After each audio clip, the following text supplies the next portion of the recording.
Malaki ang problema na kinakaharap nga nitong si Paolo at nitong si Greg dahil nga sa kasinungalingan ay nailantad na nga ang lahat dahil rin sa video na nagawa nga nitong si Jobert. Dito nila nalaman nagimbal ang lahat, maging itong si Ashley ay galit na galit sa kanyang inang si Thea.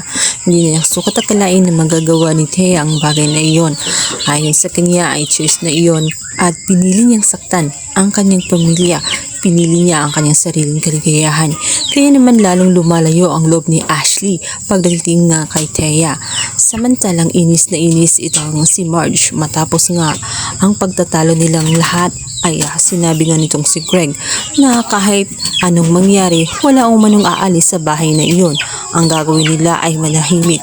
Subalit hindi makakapayag itong si Marge dahil napakasakit ang kanyang natuklasan. Hindi niya kayang manahimik at kung hindi aalis si Thea ay mas pipiliin ni Marge na siya na lamang ang aalis. Hindi na niya kayang mabuhay at manatili sa isang bubong, lalong-lalo na at nakita niya ang lahat ng kasinungalingan ng mga Torrecampo. Tingin niya ay impyerno ang bahay na iyon at nasasakal na siya. Sa kabilang banda, hindi lamang ang mga Torrecampo ang nagimbal, maging ang mga katulong, ang mga matagal nang nakatira sa loob ng mansyon, lalong-lalo na itong si Madam Yuli, kung saan ito nga ang pinakamatanda sa lahat. Sinabi nitong ito na ang kanyang kinakatakutan.